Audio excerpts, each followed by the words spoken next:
आप सबका यहां बहुत बहुत स्वागत। नमस्कार।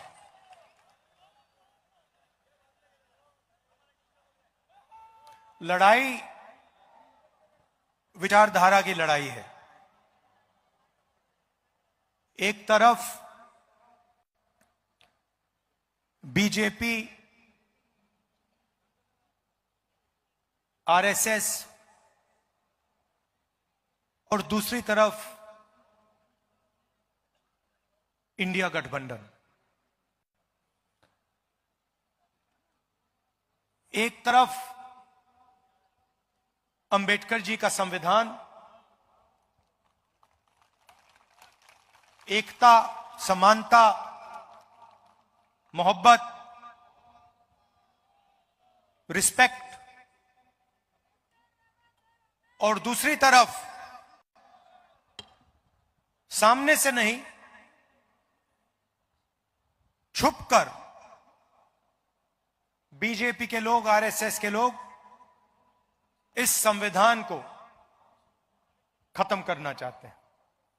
सामने से नहीं कह सकते हैं। सामने से कहेंगे तो नतीजा उनको मालूम है। पूरा का पूरा देश उनके सामने खड़ा हो जाएगा। इसलिए वो सामने से नहीं कहते हैं, छुपकर संविधान को कमजोर करते हैं।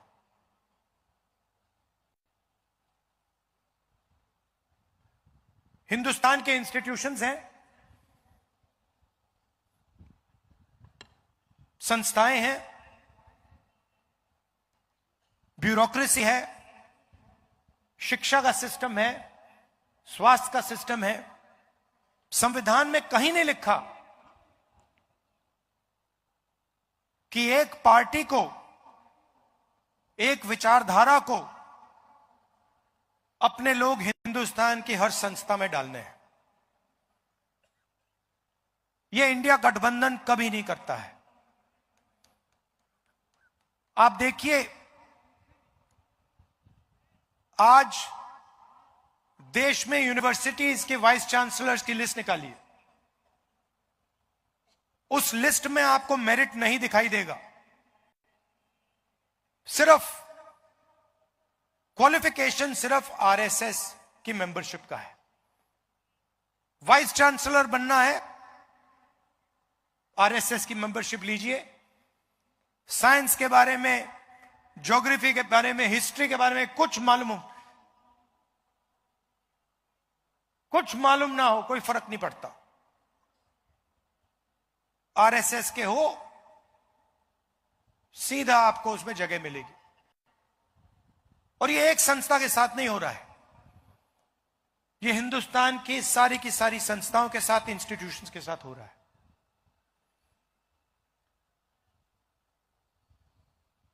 इलेक्शन कमीशन पर दबाव डालते हैं,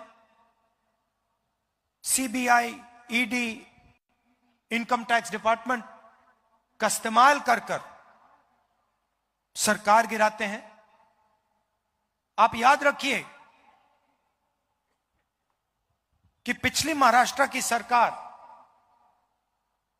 आपकी सरकार, हमारी सरकार थी, इंडिया गठबंधन की सरकार थी। और उस सरकार को चोरी कर पैसा देकर हटाया गया था। क्यों? क्योंकि वो 2-3 अरबपतियों की मदद करना चाहते हैं। आप जानते हो, मुंबई जानता है, महाराष्ट्र जानता है कि धारावी की जमीन, 1 लाख करोड़ रुपए की जमीन, आपकी जमीन, गरीबों की जमीन, आपके आंखों के सामने आपसे छीनी जा रही है। पूरी दुनिया जानती है। 1 लाख करोड़ रुपए की जमीन आपकी आंखों के सामने, दुनिया की आंखों के सामने 1 अरबपति को दी जा रही है। आपके जो प्रोजेक्ट्स थे, चाहे वो एप्पल आईफोन की फैक्ट्री हो, चाहे वो हवाई जहाज बोइंग का यूनिट हो, आपसे छीनकर दूसरे प्रदेशों में चले जा रहे हैं। 5 लाख युवाओं को रोजगार मिलता है इन प्रोजेक्ट से। सारे के सारे आपसे छीनकर गुजरात की ओर चले गए। Semiconductor plant, iPhone manufacturing plant, GAIL petrochemical project, Tata Airbus project, ये सारे के सारे जो आपके थे, जिससे आपके युवाओं को फायदा मिलना चाहिए था, रोजगार मिलना चाहिए था, ये एक के बाद एक आपसे छीन लिए गए। आपकी जमीन छीनी जा रही है। 1 लाख करोड़ रुपए की जमीन छीनी जा रही है। आपके प्रोजेक्ट्स छीने जा रहे हैं। यह है बीजेपी की सरकार। आपको कहते हैं कि आपको हम पैसा देंगे, महिलाओं को पैसा देंगे, मगर हमने आंकड़े निकाले। बीजेपी की सरकार में आपके साथ क्या किया जा रहा है। महंगाई बढ़ी है, पेट्रोल डीजल के दाम बढ़े हैं, गैस सिलेंडर के दाम बढ़े हैं। इनको अगर आप जोड़ें तो बीजेपी की सरकार हर साल महाराष्ट्र के हर परिवार से 90,000 रुपए छीनती है।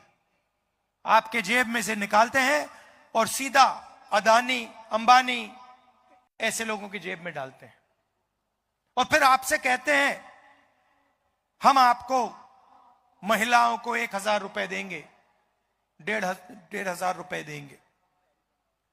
मगर इनकी नियत गलत है। काम ये सिर्फ उन लोगों का करते हैं। नोटबंदी से आपको फायदा हुआ, जीएसटी से आपको फायदा हुआ, किसान के जो कानून बना उससे आपको फायदा हुआ, ये जो आपके प्रोजेक्ट्स हैं जो ये आपसे छीने गए, इससे आपको फायदा हुआ क्या? आप रोजगार नहीं चाहते हो, आप सिर्फ महंगाई चाहते हो, आप बेरोजगारी चाहते हो क्या? हिंदुस्तान में सबसे ज्यादा बेरोजगारी आज है। किसी स्टेट में चले जाइए, महाराष्ट्र छोड़िए, किसी भी स्टेट में चले जाइए और वहां आप पूछिए, युवाओं से पूछिए क्या करते हो, कहेंगे भैया कुछ नहीं करते हैं।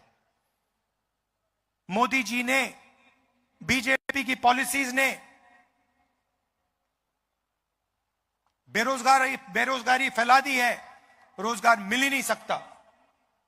जो स्मॉल एंड मीडियम बिजनेस वाले हैं उनको एक के बाद एक खत्म कर दिया है। जो रीढ़ की हड्डी हुआ करते थे, रोजगार अंबानी अदानी नहीं दे सकते। अदानी धारावी की जमीन छीन सकता है आपसे, मगर रोजगार नहीं दे सकता है। यह पूरा देश जानता है। रोजगार कौन देते हैं? स्मॉल मीडियम इंडस्ट्री वाले लोग, जो मैन्युफैक्चरिंग करते हैं, जो हाथ से काम करते हैं, ये लोग रोजगार देते हैं। और इन सब को बीजेपी के लोगों ने, इनकी सरकारों ने खत्म कर दिया है। नोटबंदी, जीएसटी, ये पॉलिसीज नहीं है, ये हथियार हैं। छोटे बिजनेस वालों को खत्म करने के, मारने के हथियार हैं। आप जीएसटी देते हो, जितनी जीएसटी हिंदुस्तान का सबसे गरीब व्यक्ति देता है, उतनी ही जीएसटी अदानी देता है। आप शर्ट खरीदोगे, उतना ही पैसा आपके जेब से जाएगा जितना अदानी के जेब से जाएगा। यह जीएसटी की सच्चाई है। और अगर आप देखें, आज हिंदुस्तान में गरीब लोग टैक्स देते हैं, सबसे ज्यादा टैक्स गरीब लोग देते हैं, कमजोर लोग देते हैं, छोटे दुकानदार देते हैं, किसान देते हैं, मजदूर देते हैं। इनडायरेक्ट टैक्स पता नहीं लगता। आप शर्ट खरीदते हो, टैक्स लगता है। मोटरसाइकिल में पेट्रोल डालते हो, टैक्स लगता है।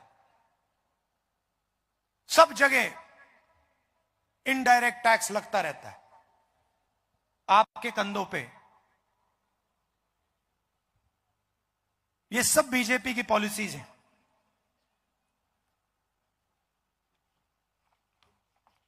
मैंने संविधान की बात की। यह विचारधारा की लड़ाई है। एक तरफ अरबपतियों की सरकार और दूसरी तरफ गरीबों की, किसानों की, स्मॉल और मीडियम बिजनेस चलाने वालों की, युवाओं की सरकार। इसीलिए इंडिया गठबंधन ने महाराष्ट्र की जनता को 5 गारंटी की है। और आज मुझे कहा गया है कि आपको मैं 5 गारंटीज में से पहली गारंटी के बारे में बताऊं।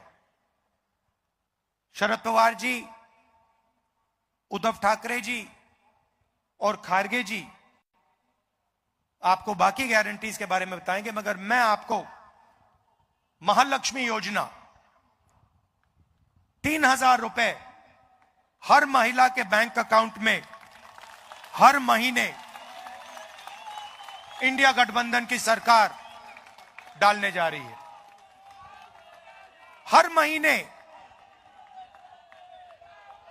बैंक अकाउंट में महाराष्ट्र की महिलाओं को 3,000 रुपए सीधा खटाखट नजर जाएगा।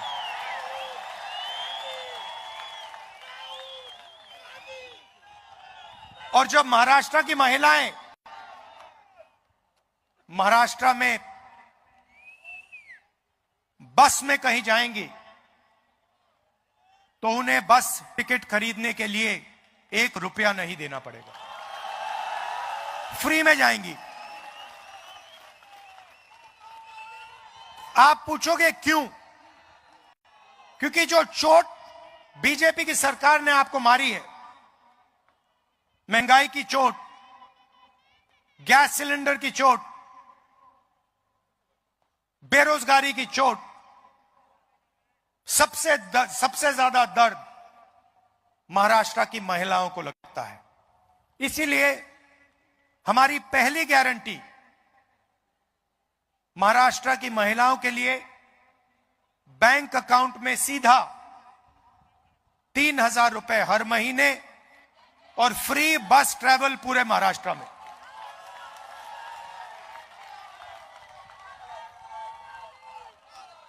जो बाकी गारंटीज हैं उनके बारे में शरद पवार जी, उद्धव ठाकरे जी और खारगे जी आपको बताएंगे।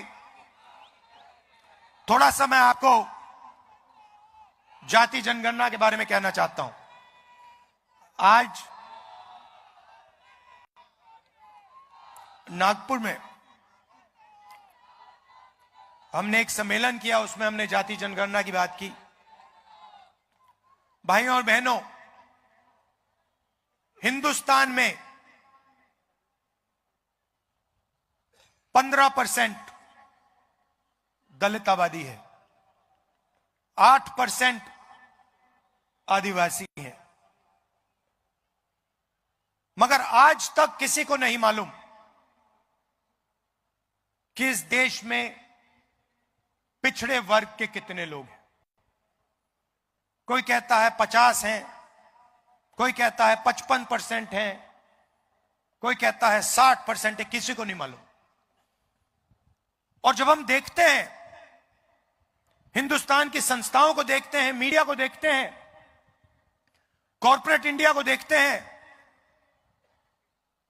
जुडिशरी को देखते हैं,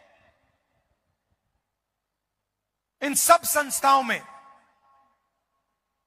हमें ना पिछड़े वर्ग के लोग दिखते हैं, ना दलित दिखते हैं, ना आदिवासी दिखते हैं, ना माइनॉरिटी के लोग दिखते हैं, ना गरीब जनरल कास्ट के लोग दिखते हैं। इसलिए हम चाहते हैं कि देश में एक ऐतिहासिक कदम लिया जाए, जाति जनगणना किया जाए और पूरे हिंदुस्तान के लोगों को, हर वर्ग के लोगों को यह पता लगे कि पावर स्ट्रक्चर में उनकी कितने हिस्सेदारी है, इस देश में धन किसके हाथ में है, संस्थाएं किसके हाथ में है। इसीलिए हमने लोकसभा के चुनाव में कहा था कि अगर हमारी सरकार दिल्ली में बनेगी तो हमारा पहला कदम जाति जनगणना होगा। कर्नाटक में, तेलंगाना में कांग्रेस पार्टी की सरकार है। दोनों प्रदेशों में हमने जाति जनगणना का काम शुरू कर दिया है और तेलंगाना में हमने एक ऐतिहासिक कदम लिया। ऐतिहासिक कदम। पहले सर्वे बंद कमरों में बनते थे, ब्यूरोक्रेट सवाल चुनते थे, मगर हिंदुस्तान के इतिहास में पहली बार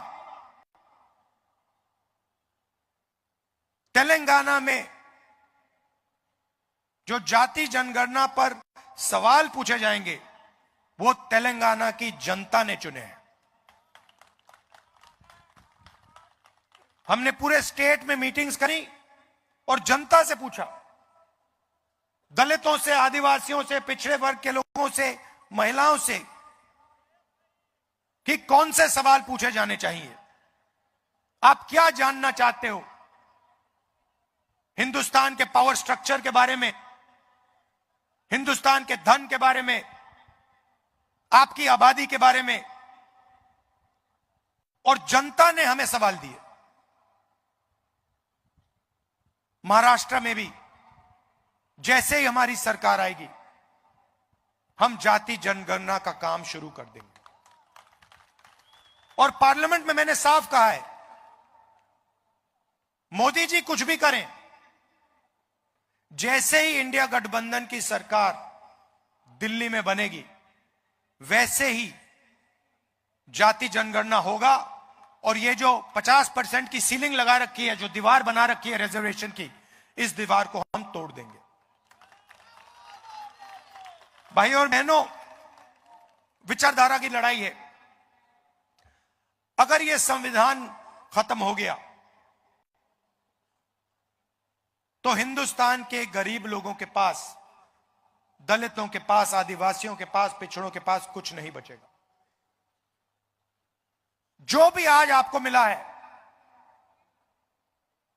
चाहे ये आईआईटीज हो, आईआईएम हो, शिक्षा का सिस्टम हो, स्वास्थ्य का सिस्टम हो, आपकी जमीन की रक्षा, ये सब संविधान करता है।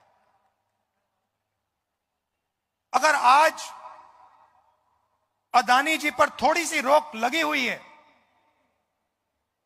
तो यह संविधान के कारण रोक लगी हुई है। और ये जो किताब है, ये सिर्फ एक किताब नहीं है। इस किताब में महापुरुषों की सोच, हिंदुस्तान की आवाज है इस किताब में। इसमें अंबेडकर जी की आवाज है, फूले जी की आवाज है, गांधी जी की आवाज है, बसवन्ना जी की आवाज है, नारायण गुरु जी की आवाज है, बुद्ध भगवान की आवाज है। उन सब की आवाज इस किताब में है। और हिंदुस्तान की आवाज, गरीबों की आवाज, दलितों की, पिछड़ों की, कमजोर लोगों की, किसानों की आवाज इसमें है। और आस्ते आस्ते नरेंद्र मोदी, आरएसएस और बीजेपी इस किताब को खत्म करने में लगे हैं। इंडिया गठबंधन आपको मैसेज देना चाहता है कि कुछ भी हो जाए, संविधान को कोई नहीं छुएगा, कोई नहीं खत्म कर पाएगा। इंडिया गठबंधन एक साथ खड़ा है, हिंदुस्तान की जनता एक साथ खड़ी है। हम इसको कभी खत्म नहीं होने देंगे। आप सबका मैं दिल से धन्यवाद करता हूं। चुनाव का समय है। आपकी जो पिछली सरकार थी वो आपके हाथों से चोरी की गई। बीजेपी, आरएसएस, इन लोगों ने आपसे आपकी सरकार छीनी। चोरी करके, एमएलए खरीद कर आपकी सरकार छीनी गई। ये आप याद रखिए। और इस बार महाराष्ट्र की सरकार बनाइए जो आपके प्रोजेक्ट्स दूसरे प्रदेशों में ना भेजे, जो आपकी धारावी की जमीन अदानी जी के हवाले ना करे, मगर महाराष्ट्र के किसानों के लिए, मजदूरों के लिए, छोटे व्यापारियों के लिए, स्मॉल और मीडियम बिजनेस और युवाओं के लिए काम करे। आप सबका फिर से बहुत बहुत धन्यवाद। नमस्कार। जय हिंद।